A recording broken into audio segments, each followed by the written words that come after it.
kepada Allah Subhanahu Wa Taala dapat kita berkumpul pada hari yang bahagia ini, pada hari Jumaat, dapat kita menunaikan solat fardu Jumaat dan dapat kita berdoa kepada Allah Subhanahu Wa Taala. Hari Jumaat ini Nabi SAW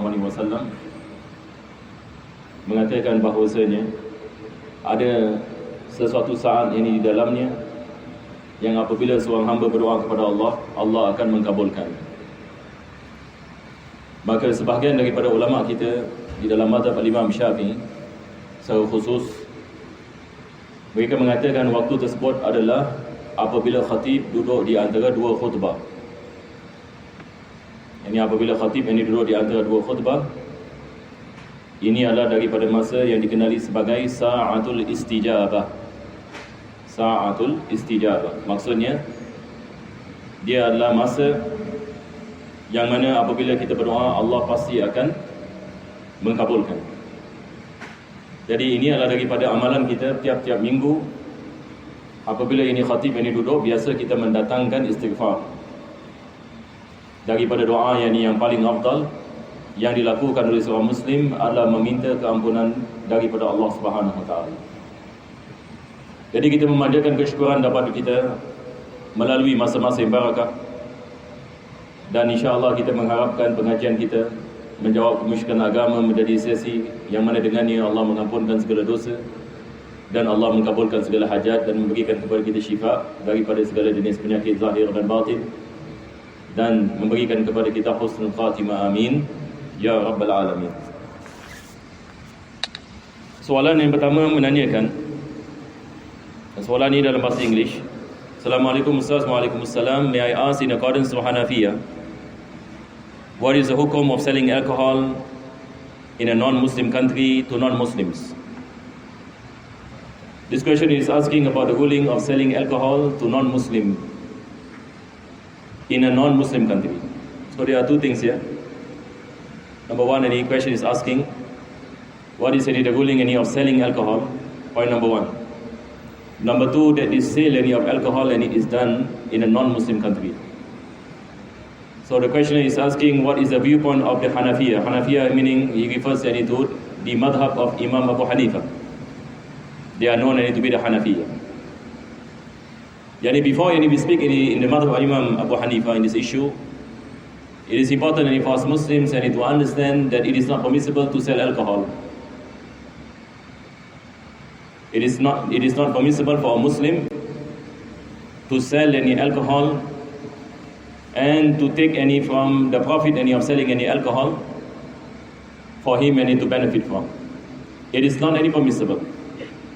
Allah Subhanahu Wa Taala clearly prohibit the consummation of alcohol, and likewise our fuqaha, especially in our mother Imam Shafi'i, mentioned that it is not any permissible to engage in a transaction that consists of najasa.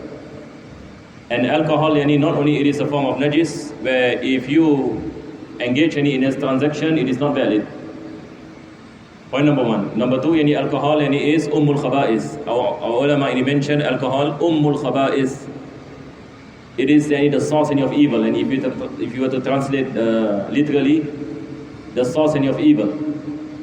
If I ask why alcohol is a source of evil, so many of the Sahaba mentioned, and if a person is drinking alcohol, he became intoxicated. When he became intoxicated, he can do anything. And he can kill a person, he can commit any zina and perform any adultery and even slander his mother and so on and so forth. Because when a person the mind becomes intoxicated and he is unable to be conscious of what he is doing, then this is a very dangerous situation. We find a lot of crimes committed when people are intoxicated. And you find crimes that cannot be imagined by the human mind. It is performed by people who have lost their intellect and lost of consciousness. That is why Islam put a stop to this. That it is haram to drink not only alcohol but anything that can intoxicate. Because the illah, when it comes to the prohibition of drinking alcohol, it is al-muskir. So our scholars mentioned anything that intoxicates is haram. Anything. Not only alcohol. If some people, for example, they came out with a pill, or they came out with a type of drink, and they say that this kind of drink or this type of pill can intoxicate, khalas, and we say it's haram. So we are not interested in what is the name of this particular drink. Is it considered to be alcohol or non-alcohol? Is it considered to be liquor or non-liquor? Is it considered to be a beer or wine? The question then we ask whether it can intoxicate or it doesn't intoxicate. If it intoxicates, then it becomes any haram. So anything that is haram for us to consume is haram for us to sell and buy. So the answer to this that it is not any permissible for a Muslim to engage in a transaction. But here the question is asking about an opinion within the Hanafi school. There is an opinion within the Hanafi school, and is mentioned by Al-Imam As-Sarakhsi, the great Hanafi scholar. He mentioned that if a Muslim is in a place, and that place is known to be Darul Harb, Dar al-Harb, it is permissible for him to engage in transaction that is not halal. So here we have to understand what he meant. Point number one, what is the meaning of Darul Harb? Because he mentioned Darul Harb. A few years ago somebody asked me this question. I met one of the Muftis of the Hanafi, and he was here, Mufti Sheikh Shamsul Huda, from India. So I asked him this question, and he mentioned that what is meant by the scholars of the Hanafis, and this I quoted from him. If I quote it myself, and some people might, not convinced. He mentioned that the meaning of Darul Harb is a country that is engaged in war with the Muslims. So if you happen to be in that country, and that country is at war with the Muslims, and you are in a situation where it is dangerous for you, then the transaction that is not permissible now becomes permissible for you, because it becomes darura for you. So now the question is asking about non-Muslim country. So the question we ask, is non-Muslim country necessarily Darul Harb? Not necessarily Darul Harb. So a country can be governed by the non-Muslim, but it is not Darul Harb. For example, Singapore. Singapore is governed by non-Muslim, but is Singapore Darul Harb? Is Singapore Darul Harb? No. If you say Singapore Darul Harb, my ISIS will, they will cheer because that is their viewpoint. The viewpoint of ISIS, for our information, they consider all non-Muslims country to be Darul Harb. So meaning all non-Muslims country in Darul Harb, you can wage war, you can commit killing in those countries, because Darul Harb, because you are in a war. They view non-Muslim countries as a battlefield. This is an ideology. So it is dangerous for us to assume that non-Muslim countries in this context is Darul Harb, because we will open 1,000 doors in your problems. There can be confusions on certain issues.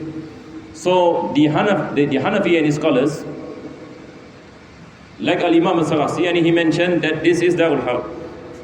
So nowadays, Wallahu Alam, non-Muslim country, they are not a Darul Harb, mostly. They are not considered to be Darul Harb. So this ruling does not apply. And I do not know if there is any Hanafi scholar that says that you can sell any liquor in a non-Muslim country. I do not know. If a scholar in the Hanafi madhab today, I have not heard that they gave out any fatwa in this. So it is not any permissible to engage in the sale of alcohol. It is not permissible for us to consume any alcohol. But when it comes to giving any alcohol, I mentioned this in 1-2 weeks ago. 1-2 weeks ago, this is different. This is in a case delivery of alcohol.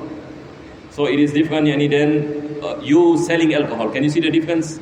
There is a difference. A Muslim delivers alcohol, but he's not selling it. He just deliver.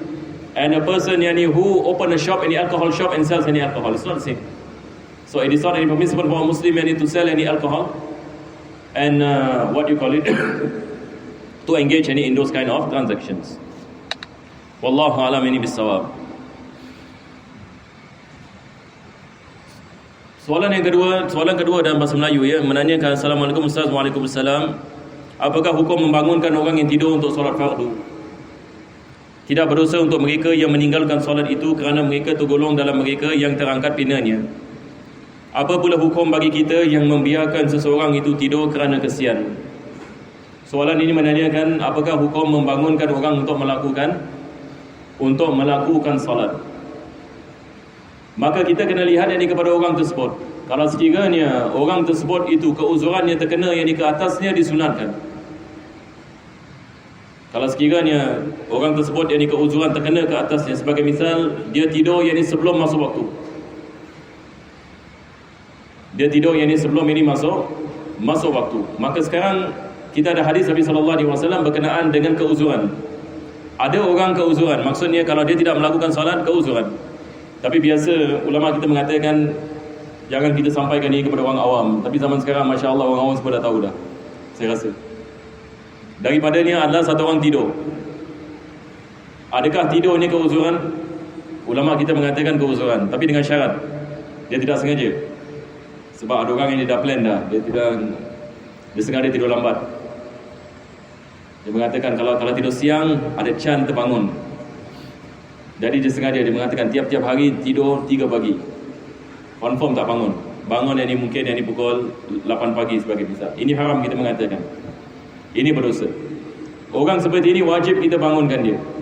Kalau dia mengatakan tak, saya keuzuran, tak, sebab awak kita dah tahu dah awak ni sengaja, awak nak main-main. Maka orang seperti ini wajib kita membangunkannya. Tetapi kalau sekiranya seseorang itu dia tidur misalnya, dia ada keazaman untuk bangun dan dia tidur sebelum waktu, maka mengejutkannya hukumnya adalah sunnah, tetapi dia perkara yang ditekankan supaya dia tidak ketinggalan salat. Tapi kalau dia ketinggalan salat, ini apa jadi? Tidak berdosa ke atasnya. Tidak berdosa ini ke atasnya, sebab ini adalah daripada keuzuran selagi mana dia ada keazaman untuk bangun. Ini perkara kita nak kena faham ya. Satu orang ini misalnya dia tidur, dia ada keazaman untuk dia bangun subuh, tetapi dia tertidur, ini dimaafkan. Tapi diwajibkan qada. Tetapi dia tidak berdosa sebab dia ada keazaman. Tapi kalau satu orang itu dia tidak ada keazaman, maka dia berdosa walaupun dia tertidur. Jadi dia tidak boleh menyangkakan ini satu keuzuran terus boleh tidur yang ini selama 10 tahun. Tiap-tiap hari yang ini subuh tidak bangun, ini berdosa yang ini ke atas, berdosa yang ini ke atasnya.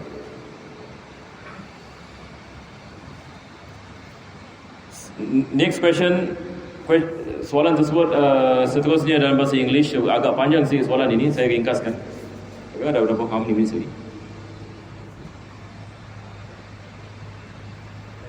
10 minutes. Assalamualaikum Ustaz. Waalaikumsalam. Hope can clarify a matter on hand.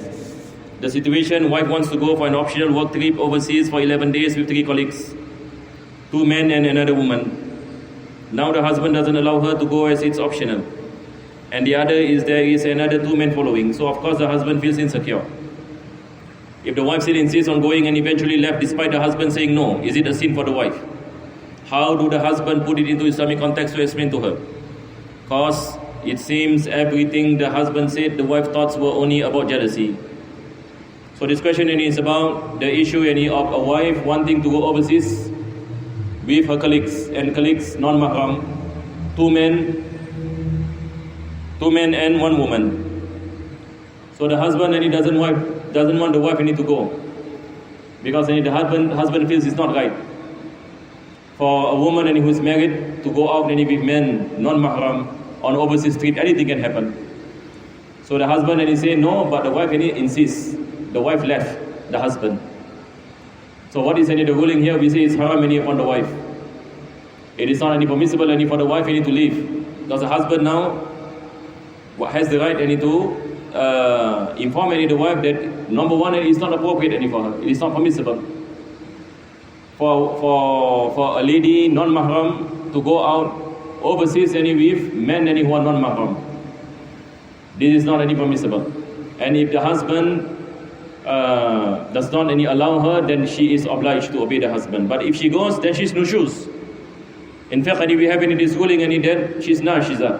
There is a term nashiza, one of the example is if a wife left the house without the permission of the husband. We say this is nashiza. So nashiza, it is not obliged upon the husband to provide nafaqah for her. So no nafaqah for her as long as she is in a state of nushuz. and she is sinful to Allah subhanahu wa ta'ala before anyone else. She is sinful to Allah, and she is considered to be nashiza. It is not any obliged for the husband to provide any form of nafaqah. But nowadays people find it strange. So many of the schoolings in Islam nowadays, and we find people look at the ahkam of Islam, and people find it strange. Why is it strange? One of the main reason is because the spread of Western feminism. You see, this tight feminism, one of the things that they are propagating is that the husband is not obliged to obey the wife. Why must the husband obey the wife? Why must the wife obey the husband? Why must the wife obey the husband? The wife is an individual. Husband is an individual. The wife has her own autonomy as a human being. Husband has her own autonomy to a human being. Why must the wife obey the husband? So this tight feminism is saying no such thing. There is no such anything as the obligation of obedience that the wife should obey the husband. We need to understand that these people come from the framework of non-Muslim. A lot of them are atheists and they do not believe in the existence of God. They do not believe in the laws of God, for example. So they themselves have a problem digesting this thing. But we Muslims we have the Quran, we have Allah. And we have understood that our salvation lies in the obedience of Allah subhanahu wa ta'ala. As long as we obey Allah, we will get success. As long as we disobey Allah subhanahu wa ta'ala, we will be punished. So, but the sad thing is that so many of Muslims are affected by this philosophy. So you find some people, for example, is saying the same thing, but they are Muslims. They say, why must in Islam that the wife must obey the husband? Some Muslims say they are not happy. They are not happy why? Because they are influenced by such ideologies. So it is important for us to always remind ourselves about the importance of learning our deen properly. And likewise our children. We have to protect them from being influenced and infiltrated in their minds by so many of these ideologies that is damaging not only to our actions but also to our belief. We pray that Allah subhanahu wa ta'ala bless us with protection in dunya and akhirah, and may Allah bless us with husnul khitam and get us with Prophet sallallahu alaihi wasallam yawm al-qiyamah. Ameen ya rabbal alamin. Alhamdulillah rabbil alamin. Allahumma salli wa sallim ala sayyidina Muhammad wa ala ali sayyidina Muhammad. Rabbana atina fid dunya hasanah wa fil akhirati hasanah wa qina adhaban nar. Sallallahu ala sayyidina Muhammadin wa ala alihi wa sahbihi wa sallam. Alhamdulillah rabbil alamin. Taqabbalallahu minkum.